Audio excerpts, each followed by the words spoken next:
So I'm thinking of replacing my HYTE Y70 with the Corsair 4500X series case. In this video, we're going to be doing an unboxing and an overview of the Corsair FRAME 4500X series case in white. So with that, let me know what you think down in the comments below. I'm incredibly curious to see what you guys think. Along the front of the box, we can see the Corsair logo, FRAME 4500X series. Along the side over here, FRAME 4500X series. We can see the case here in white with tempered glass, UPC serial number, all that good stuff. Then nothing much over here and nothing much over here. So let's open it up real quick.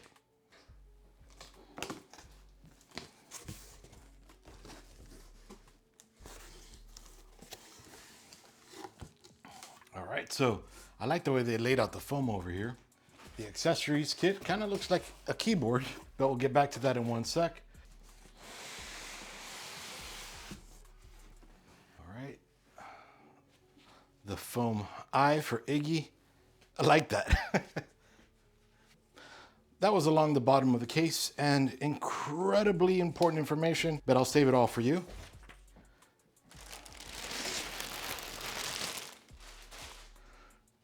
And everything taped together. Nothing bad, just an observation.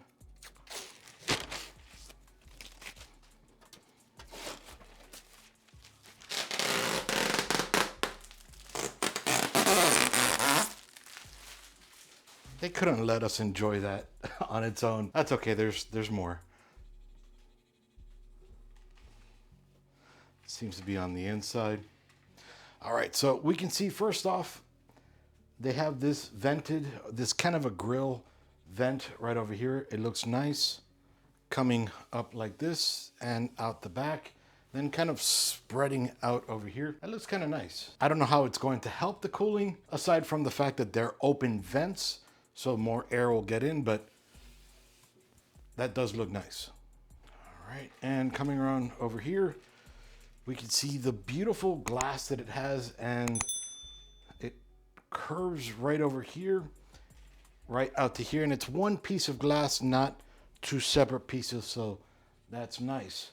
And then the little handle here, it's rubber, so it feels so, let's see. So then there are two screws right up here, so just remove those real quick. Just put your hand right here and pull it out and up. Removing the rear panel first. Coming in closer, we can see the controller right over here. Connected to the controller, this will give it power through a PCIe 6-pin. And then a USB cable so that we can actually control this. And then coming out of here, it's tied back in there, but a USB 3.0 header. And now to remove this panel, just push this forward with your thumb right here. The whole panel is going to slide forward, and then you can angle it out and then take that whole piece out, and that gives us access to the inside of the case. So just removing this tape.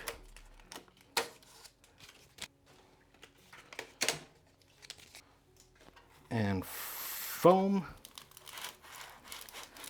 There's some left over in the back I need to pull out in a minute, but that's okay. So the back portion of the case will support mini ITX, micro ATX, ATX, and E-ATX motherboards. The top of the case will support 360, 280, and 240 millimeter radiators. The side over here will support 360, 280, and 240 millimeter radiator as well. And the rear will support 120 or 140 millimeter radiator as well. If you don't want a radiator, you prefer fans, the top will support either 3 120s or 2 140 millimeter fans. The bottom right along here will support 3 120 millimeter fans. The side over here will support 3 120 millimeter fans or 2 140 millimeter fans. And like with the radiator, the rear will support either a 120 or 140 millimeter fan. Now, along with that motherboard support, this will also support reverse motherboards. That way you can clean up some of the cabling with the power connectors being on the opposite side. Just pretty nice. Now this case is almost totally customizable at the fact that you can actually remove the power supply shroud as well in case you don't like it. So that's a nice feature. And being that the power supply might be in the way, look a little odd inside of a case, it might be best to keep it on, but the option's there. And this is where you would connect 2 of those 120mm fans.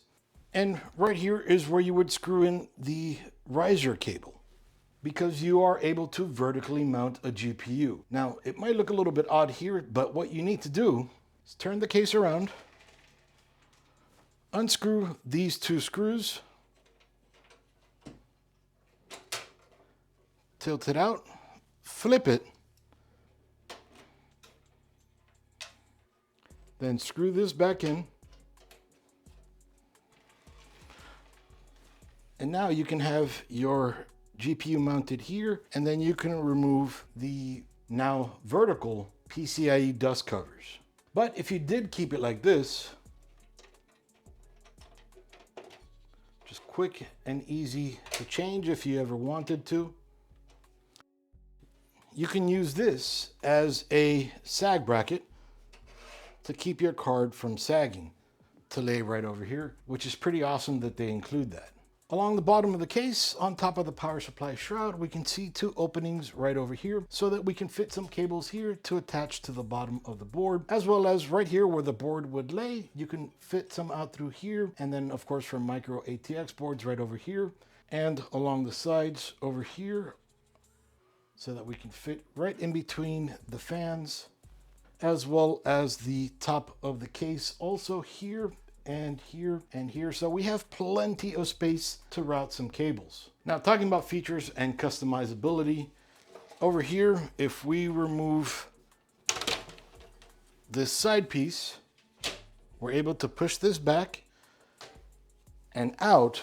And here is how we can access the InfiniRail right over here. InfiniRail allows you to either have 3 120 or 2 140 by moving this bar.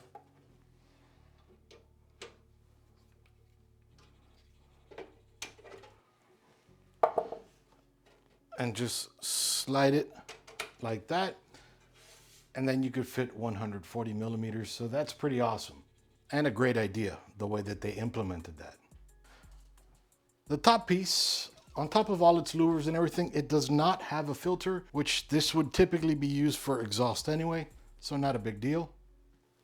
But the side piece that we pulled off from here, blocking these fans here, does have a filter as well that you can just take off the panel and clean that out. Along with those filters, there's a filter at the very bottom that you can easily pull out, clean, and when it's dry, just slide back in. Now, to aid in cooling, at least along the bottom, we can see the feet are 1 inch tall, so that's plenty of room to suck in some cool air from the bottom of the case. Then, along with customizability, if you wanted to further customize your case, you can use these as inlets to be able to allow you to fill your custom liquid cooling loop in what they call their HydroX custom cooling. There's another one down here on the bottom of the case as well. Now, along the rear of the case, you're able to slide here your power supply right into here and then screw it right into the frame, and also giving you a little option here for your Xenon Edge display. Now in here you could fit up to a 250mm power supply. With that, in here you're able to fit up to a 460mm GPU, and from here to the glass, up to a 185mm CPU cooler. Now, it may fool you thinking that these fans are blowing air or sucking air out of the case, but these are reverse fans, so they're actually blowing air into the case, and with a little curvature that it has right around here on the glass, it'll blow this way onto the card, and then of course get sucked out right through the rear or through the top, be it from the fans or the liquid cooling unit fans as well. And over here, now that we have a lot more free reign, just gonna pull the cables out of here.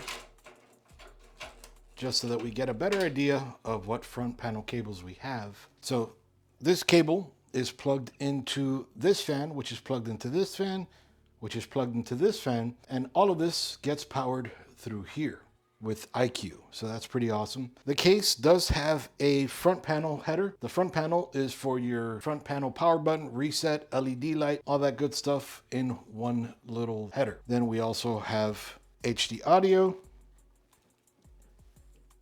USB Type-C, and as I showed you earlier, USB 3.0. And one very nice thing that they do here, the reoccurring theme with this case, is that they cover this all in this nice tubing here, which comes out inside of the case right over here. It looks beautiful and a great addition to this case. Now, as I was mentioning the front cable, here is your power button. Here is your HD audio, USB 3.0 ports, and USB Type-C. The lighting as well will be on the button itself. Now, the accessories box. First off, this is the reverse connector magnetic strip needed for reverse connecting motherboards. Opening this up, it's nice that they include this so that you can house some of your screws and everything. All right, so first off, now this is for cases that, or should I say motherboards that don't have front panel, that it's maybe a little bit different. You can use that front panel cable here and then connect all those individual cables into here, making it a lot easier for those of us that don't know this just yet or can't see this, because my eyes have gotten bad over time as well. Then they include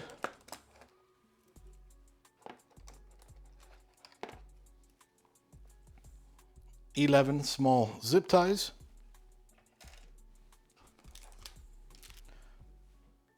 a standoff,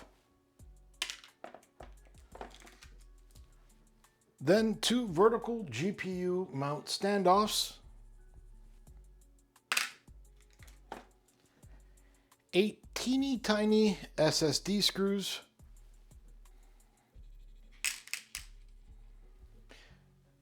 and then 8 more teeny tiny SSD screws. I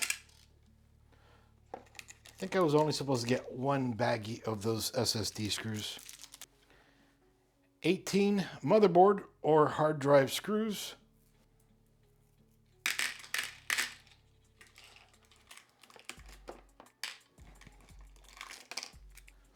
And then 12 of these long screws for your fans to screw them in through the fan into the case.